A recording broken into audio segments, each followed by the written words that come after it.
करो लाख हिफाजत मगर टूटेगा एक दिन। करो लाख हिफाजत मगर टूटेगा एक दिन। करो लाख हिफाजत मगर टूटेगा एक दिन। करो लाख हिफाजत मगर टूटेगा एक दिन। टूटेगा एक दिन। टूटेगा एक दिन।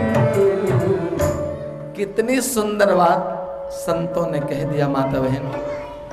करो लाख हिफाजत मगर टूटेगा एक दिन।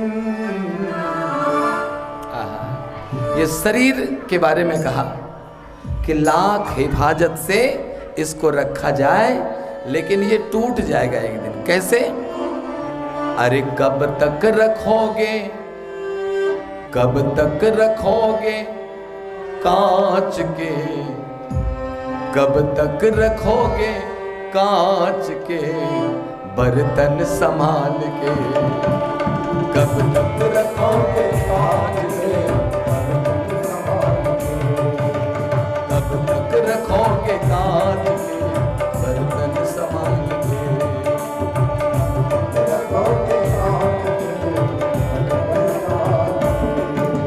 कब तक रखोगे कांच के बर्तन संभाल के। कब तक रखोगे कांच के बर्तन संभाल के। एक काम करना माता, अपने बच्चे को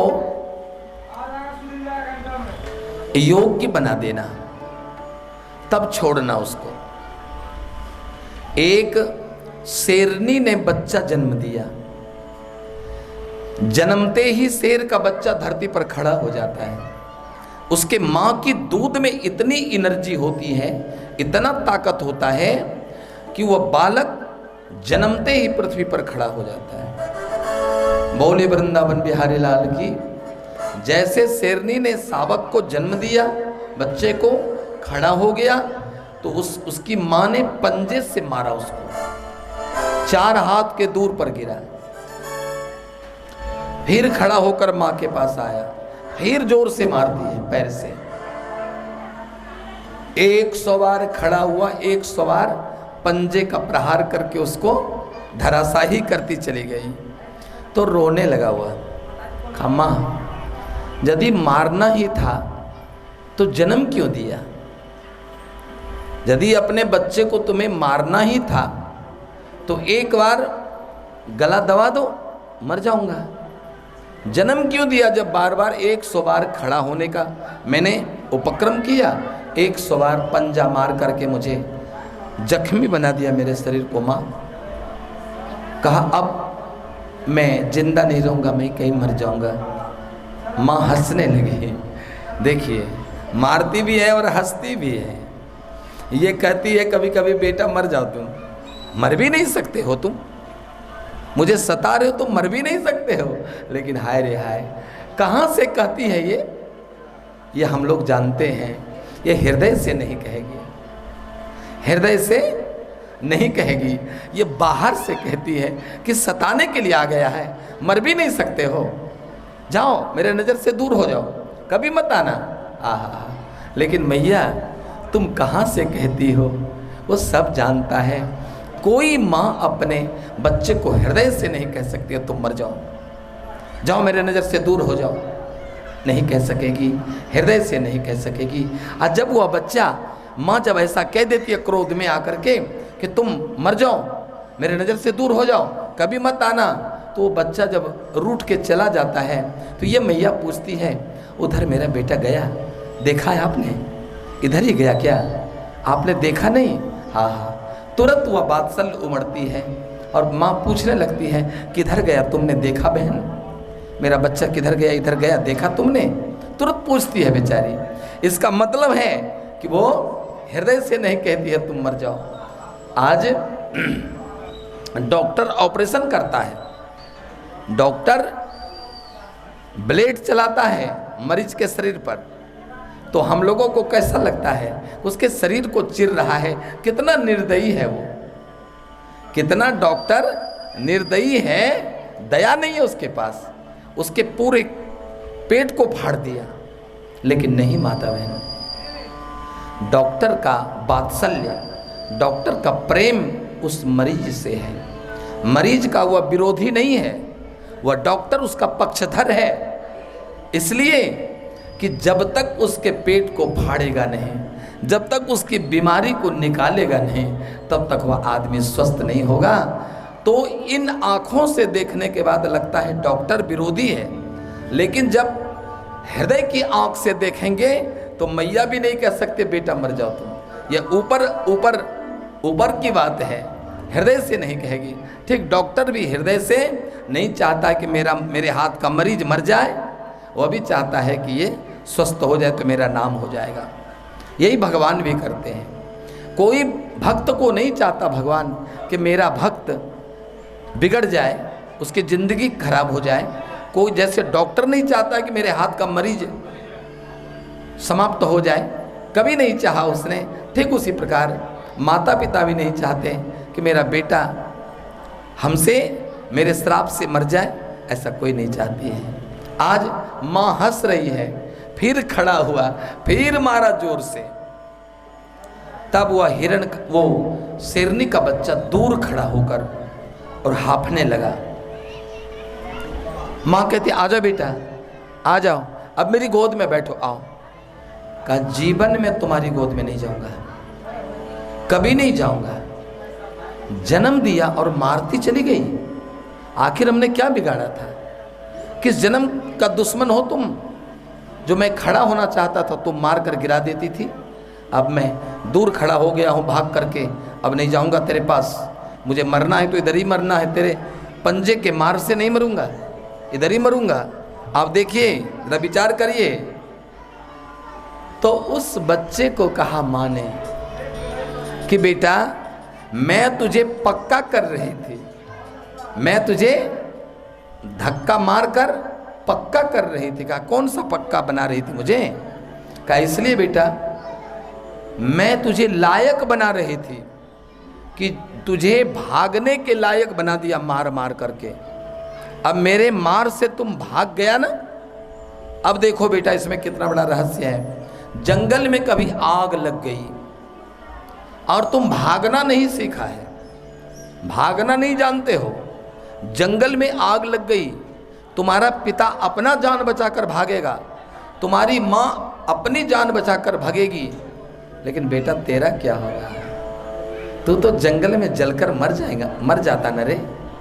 इसलिए मैं तुझे पंजे की मार से इतना पक्का कर दिया है कि जंगल में आग लगेगी तो पिता का भी भरोसा नहीं करोगे, माँ का भी भरोसा नहीं करोगे, तुम भागकर भीषण आग से अपने प्राणों की रक्षा कर लोगे। इसीलिए मार मार कर तुझे भागने के लायक बना दिया बेटा। हाथ जोड़ता हूँ, हे माता बहन, अपने बच्चे को आप भी लायक बना देना ताकि वह समाज में वह सिर उठाकर जीने के काबिल बन जाए। ऐसा मत करना। कोई माता बहन अपने बच्चे को जन्म देकर उसके हाथ में कलम नहीं देती। एक दिन एक माँ का बच्चा कापी चुरा करके लाया विद्यालय से। माँ ने कहा कि ये छोटी मोटी चीज चुरा कर लाते हो? अरे चुराना ही है तो कोई बड़ा चीज चुरा करके लाओ। एक दिन गुरुजी का मोबाइल ले आया, 10-15 हजार का मोबाइल था, वह बच्चा चुरा करके ले आया। जरा विचार करना माता, ध्यान से सुनना, बड़ी सुंदर बात है ये। मोबाइल चुरा कर लाया एक दूसरे दिन। तो माँ ने कहा ये बात रही, पहले तो कापी चुरा कर लाया था, अब ये कुछ कीमती वस्तु चुरा कर लाए हो आज। एक दिन विद्यालय में कुछ ऐसे वस्तु थे जिनका दाम 1 लाख था। वह तीसरी बार वह 1 लाख का सामान चुरा कर लाया। कहने का मतलब माँ ने उसे आदत लगा दिया, कुछ बोली नहीं, तमाचा नहीं मारी, तो वह धीरे धीरे चोरी करने में बड़ा प्रवीण हो गया, डकैत बन गया। और अब तो दिन दहाड़े वो लूटता है संसार को। और एक दिन पुलिस के गिरफ्त में आ गया, फांसी का फंदा उसके गले में पड़ गया। उसको पूछा गया कि तुम्हारी अंतिम इच्छा क्या है। अब तुम अब तो फांसी के फंदे पर तुम लटकने जा रहे हो हैं। अब बोलो कि तुम्हारी अंतिम इच्छा क्या है। जिस दिन कापी चुरा करके लाया, माँ यदि तमाचा मारकर उसको छुड़ा देती वो आदत, तो भयानक डाकू नहीं बनता। लेकिन धीरे धीरे कभी घड़ी, कभी मोबाइल, कभी ये 1 लाख रुपए का सामान चुरा करके लाया, आदत लग गई चोरी करने का। और माँ का बेटा वह सपूत नहीं निकला, संस्कार नहीं दिया, महा डाकू बना, कुख्यात अपराधी हो गया। और परिणाम क्या हुआ माता? फांसी के गले में फंदे हैं। अब बेटा फांसी पर लटकने जा रहा है। पूछा अंतिम इच्छा क्या है? कहा माँ से मिलना चाहता हूँ। माँ गई, रोने लगी। उस बेटे ने कहा अभी रोती हो? जिस दिन कापी चुरा कर बचपन में लाया था, उस दिन यदि तुम मुझे मना कर दी होती माँ, तमाचा मारकर इस आदत को छुड़ा देती, तो आज मैं भयानक डाकू नहीं बनता। और आज तेरे ही चलते तुझे यही कहने के लिए मैं बुलाया हूँ कि मेरे छोटे भाई को ये संस्कार मत देना, उसके हाथ में कलम देना, चोरी की हुई वस्तु वापस करवा देना, उससे आदत छूट जाएगी। मेरे तरह मेरे छोटे भाई को मत बनाना।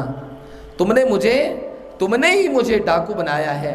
और वह फांसी का फंदा उसके गले में पड़ गया और सदा सदा के लिए उसके जीवन का अंत हो गया। क्या करेंगे आप? संस्कार एक ऐसा चीज है। महात्मा को मार रहे थे, संत को मार रहे थे जूते से। कहा बेटा क्यों मारते हो?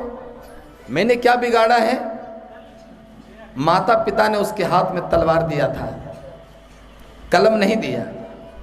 तो वह कोई मिनिस्टर नहीं बन करके, कोई नौकरी वाला नहीं बन करके अपराधी बन गया।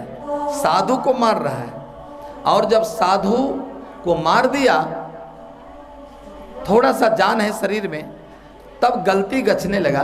कहा बाबा मेरी हमसे गलती हो गई, मुझे माफ़ कर दो। कहा मैं तुझे तो माफ़ कर दिया, तुम चारों को तो मारने वाले को माफ़ कर दिया, लेकिन इस 8 को माफ़ नहीं करूँगा। माता बहन विचार करना, पढ़ी लिखी आप हैं। क्या कहा कि तुम चारों ने जो मारा, तुम चारों को तो माफ़ कर दिया, लेकिन इन 8 को माफ़ नहीं करूँगा। कौन सा 8? 4 के माता पिता, 2 1 के, 4 और 4 को दूना कीजिए, 8 हो गया ना। चारों के माता पिता के बारे में बोला कि तुमको जन्म तो दिया माता पिता ने, आदमी नहीं बनाया, तुम्हें इंसान नहीं बनाया, हैवान बनाकर छोड़ दिया। इसलिए तुम चारों को, मारने वाले को तो बेटा मैंने माफ़ कर दिया, लेकिन उस 8 को माफ़ नहीं करूँगा। भैया ये अपनी संस्कृति है। बच्चे को जन्म तो दे देती है, लेकिन यदि उसको मैंने लायक, जीने के लायक नहीं बना दिया, तो उतना काम तो पक्षी भी करते हैं, जन्म देकर छोड़ देते हैं, कीड़े मकोड़े भी करते हैं। लेकिन आदमी होने के नाते अपने बच्चे को कैसा बनाना? कोई अच्छी सी कर लो कमाई, जमाना तुझे याद करेगा।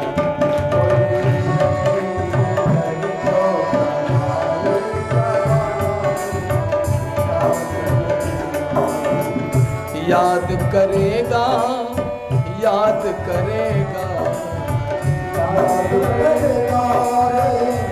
याद करेगा, याद करेगा।